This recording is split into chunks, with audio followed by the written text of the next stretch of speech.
উনারে মুনাফিকরা খুব ভয় পেত। কারা? মুনাফিক চিনেন তো? ভিতরে এক বাইরে আরেক, তার নাম? সবাই বলেন, ভিতরে এক বাইরে আরেক, তার নাম মুনাফিক। ইউযহিরু খিলাফা মা ইউবতিন, আরবিতে কি বলে? ইউযহিরু খিলাফা মা ইউবতিন, প্রকাশ করে একটা, ভিতরে আরেকটা। ভিতরে এক বাইরে আরেক, তার নাম? সবাই বলেন, ভিতরে এক বাইরে আরেক, তার নাম? আমরা কি মুনাফিক হতে চাই? এরা যখন যে সুবিধাজনক অবস্থানে থাকে তখন তার সাথে থাকে। ডান দিকে যে বলে আপনি ভালো, আমি আপনার দলের লোক। বায়ে যে বলে আরে না এটা খারাপ, আপনি ভালো, আমি আপনার দলের লোক। এরকম আছে না নাই? যখন যে ক্ষমতায় তখন তারে তেল মারে। যেদিকে বৃষ্টি আর তুফান ওইদিকে ছাতা ধরে। আছে না নাই? বাংলাদেশে একটা গান চলছিল কিছুদিন, শুনতাম, মধু হই হই বিষ হাবাইলা।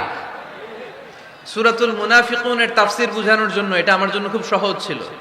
মধু হই হই বিষ হাবাইলা। বলে মধু, বলে কি? বাটির মধ্যে নিয়ে আসছে, বলে এটা মধু, বলে কি? আসলে এটা কি? জোরে বলেন। আমরা কি মুনাফিক হতে চাই? না। আমরা কি হতে চাই? মুনাফিকরা হচ্ছে এদিকেও যায় না আবার ওদিকেও যায় না। মুযাবযাবিন, they all the time long in dilemma, they don't know where to go, they don't know where to proceed, কোন দিকে যাবে জানে না, ডানেও না বায়েও না, নেহি এদার নেহি ওদার, দরমিয়ান মে সাদার বাদার। এরকম আছে না? উপর দিয়া ফিটফাট, ভিতর দিয়া সদরঘাট। সদরঘাট এখনো ফিটফাট হয় নাই। তো এই মুনাফিকের অবস্থা হচ্ছে উপরে ফিটফাট, ভিতরে সদরঘাট। আমরা কি মুনাফিক হতে চাই? কি হতে চাই? মুমিন হতে চাই। এই মুনাফিকের দলগুলো মদিনাতুল মুনাওয়ারাতে ওমরে ফারুককে খুব ভয় পেত। ওমরে ফারুককে দেখলে তারা থারথার করে কাঁপতো। শুধু মুনাফিকরাই নয়, খোদ ইবলিস শয়তানও সাইয়েদনা ওমরে ফারুককে দেখলে ভয় পেত। আমরা আমাদের ছেলে মেয়েদেরকে যদি খাবার না খায় আমরা কি বলি? আম্মু খাবার খাও। কি আসবে? ভূত আসবে, বিড়াল আসবে, বাঘ আসবে। এগুলো গাজীপুরে বলে না বোধহয়। আপনাদের ছোট্ট মেয়েটা যদি রাত্রে খেতে না চায়, আপনারা লোকমা তুলে কি বলেন? এই তাড়াতাড়ি খাও, কি আসবে? ভূত। ভূত আসবে। তো মদিনার সমাজে মদিনার ছোট্ট কচিকাঁচা সোনারমণিরাও রাতে খেতে চাইতো না। মদিনাতুল মুনাওয়ারার মায়েরা রাত্রিবেলা খাবার নিয়ে বাচ্চাদেরকে বলতো, মা তাড়াতাড়ি খাও, হা হুয়া ইয়াতি উমর, ওই যে উমর আসতেছে। উমর ইসলামের দ্বিতীয় খলিফা। আশাদ্দুহুম ফি আমরিল্লাহি উমর, আল্লাহর জমিনে আল্লাহর দ্বীন বাস্তবায়নের জন্য সবচেয়ে শক্তিশালী ছিল ওমর। চিল্লায় পড়েন সুবহানাল্লাহ। এই ওমরে ফারুক রাদিয়াল্লাহু তাআলা আনহু যে রাস্তা দিয়ে হাঁটতো, শয়তান ওই রাস্তা রেখে দিয়ে অন্য রাস্তা দিয়ে হাঁটতো। মা সালাকা শাইতানু ফাজ্জান সালিকান ইল্লা সালাকা ফাজ্জান গায়রা ফাজ্জিক। বিষ্ণু বলছেন, ওমর, শয়তান তোমারে দেখে এত ভয় পায়, তুমি যে রাস্তা দিয়ে হাঁটো শয়তান তোমারে দেখলে ওই রাস্তা রেখে দিয়ে অন্য রাস্তা দিয়ে হাঁটে। চিল্লায় পড়েন সুবহানাল্লাহ। এদিকে কি হয়েছে? লোড বেশি হয়ে গেছে। আল্লাহ নামের জিকির করবে যারা, আল্লাহর কাছে প্রিয় তারা। আল্লাহর কাছে প্রিয় যারা, জান্নাতে প্রবেশ করবে তারা। জোরে লা ইলাহা ইল্লাল্লাহ,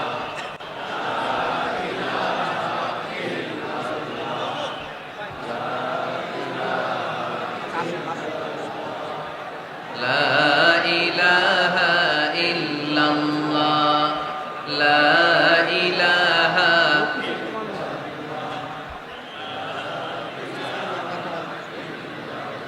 লা ইলাহা ইল্লাল্লাহ মুহাম্মাদুর রাসূলুল্লাহ সাল্লাল্লাহু আলাইহি ওয়াসাল্লাম। সাইয়েদনা ওমর ফারুক মসজিদে নববীর ইমাম।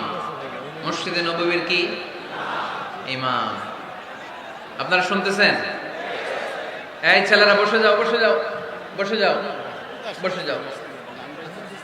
সাইয়েদনা ওমর ফারুক মসজিদে নববীর ইমাম। এদিকে তাকান, আমার দিকে তাকান, আমার দিকে তাকান। উনি প্রত্যেক নামাজের ইমামতি করতে আসতেন মসজিদে নববীতে। জোহরের নামাজে ইমামতি করলেন, ইমামতি করে দেখলেন নামাজ শেষ, সবাই বের হয়ে চলে যায়। এটাই ইসলামের নিয়ম, ঠিক কিনা? ফাইদা কুদিয়াতিস সালাতু ফান্তাশিরু ফিল আরদ ওয়াবতাগু মিন ফাদলিল্লাহ।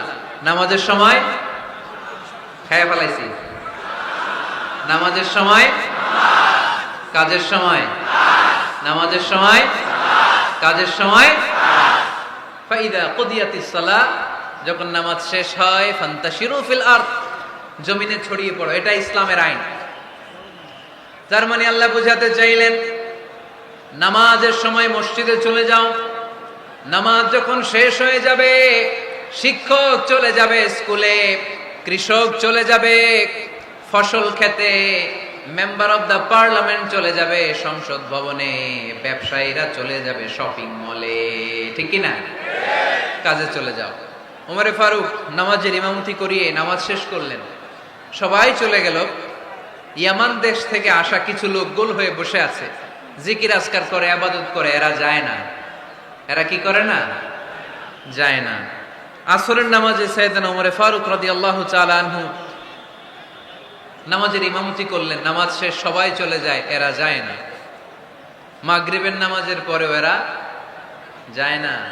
এশার সালাতের পরেও এরা যায় না। এশার পরে উনি ধরলেন, মা বালুকুম মা খাতবুকুম, হোয়াটস রং উইথ ইউ ম্যান? তোমাদের কি সমস্যা? জোহর, আসর, মাগরিব, এশা প্রত্যেক সালাতের পরে সবাই যার যার কাজে চলে যায়, তোমরা যে যাও না? বাড়ি কই? বলি ইয়ামান। তো বসে থাকো কেন? কি করো? কই জিকির করি। কি করি? কি করি? জিকির আজকার করি, তাসবিহ তাহলিল করি, ইবাদত করি। তো তোমরা যে যাও না, তোমাদের খাবার দেয় কে? খাবারের ব্যবস্থা হয় কোত্থেকে? তারা বলল, আমাদের জিকির দেখে, আমাদের বুজুর্গি দেখে আশেপাশের লোকেরা পাতিল ভরে খাবার নিয়ে আসে, ওই খাবার আমরা খাই। নাহনু আল মুতাওয়াক্কিলুনা আলাল্লাহ, আমরা আল্লাহর উপর তাওয়াক্কুল করে এখানে বসে থাকি। উমরে ফারুক বললেন, সর্বনাশ, তোমরা যদি মুতাওয়াক্কিলুনা আলাল্লাহ হও তাহলে কেমনে হবে? তোমরা তো মুতাওয়াক্কিলুনা আলাল্লাহ নাও, তোমরা হচ্ছে আল মুতাওয়াক্কিলুন বা'দুকুম আলা বা'দ, আল্লাহর উপর তাওয়াক্কুলকারী নয়।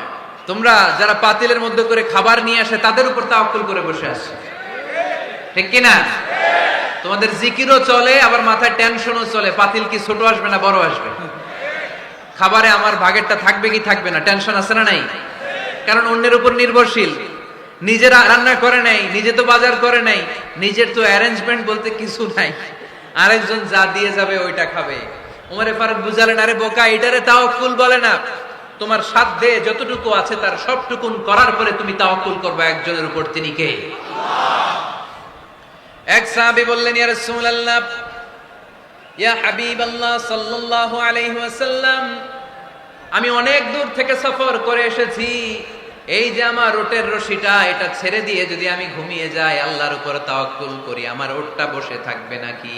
বিষ্ণু বললেন, না, এটারে তাওয়াক্কুল বলে না। ওটের রশি রেখে দিয়ে ঘুমাইলে তোমার ওট দৌড় দিবে। এ আকিলহা সুম্মা তাওয়াক্কাল আলাল্লাহ, ওটের রশিটা আগে দড়ি দিয়ে ভালো করে গাছের সাথে বাঁধো, তারপরে তাওয়াক্কুল করবে একজনের উপর, তিনি কে? আগে বাঁধতে হবে, তারপরে তাওয়াক্কুল, আগে কাজ করতে হবে, তারপরে তাওয়াক্কুল।